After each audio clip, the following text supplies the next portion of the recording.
I wanted to share some tips. I've been making masks for myself and some friends, and the stores are out of elastic, just like toilet paper. So I wanted to show you some things you could do to make masks without having new elastic. So this is an example of a mask. It has a little pocket in the back. I looked up a DIY mask making on YouTube, and it had a pocket so you could put tissue paper in it, so an extra filter. And this has seam binding that's sewn on it, so you sew it around your face.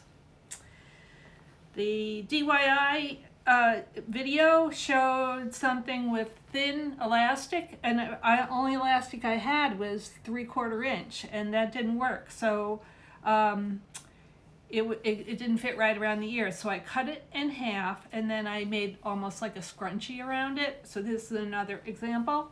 Goes around your ears. It's got elastic that's sewn in the casing inside, so it's a skinnier elastic that can fit over your ears, but it's not as comfortable as the ones that go all the way around the head.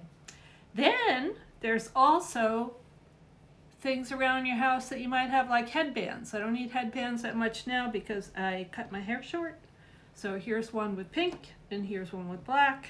I had a bunch of this orange fabric because I was going to make something a bunch of years ago and I never did. So this of course goes over the head, over the face, has a pocket. Same here. This was an old t-shirt that wasn't working for me anymore. Didn't quite fit right, had better days.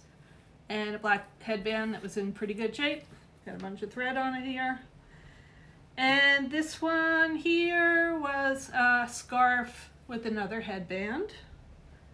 And this is steam binding. So this one, I find the ones you could tie work pretty good. So you just tie it up to the top and then you tie the bottom. I put some extra stitching on here, zigzag stitching, so that it won't fray up too much. And then when you run out of seam binding, or if you don't have seam binding, you could take the same fabric that you have and make tubes like that. So I have 1, 2, this is from my next door neighbor, 3, 4, 5. So I've got a couple, and I could have one in the wash and one on when I go to the store, and give some to my friends too. So it was a great excuse to watch TV. I've been watching Elvis Presley documentary, and I've watched a bunch of other things, and I have been sewing. It's very therapeutic. So if you don't have elastic, just look around. Scrunchies work, headbands, even the elastic from your old but clean underwear. So I hope these tips have been helpful. Safe to everybody with the coronavirus. Looking forward to seeing you in person.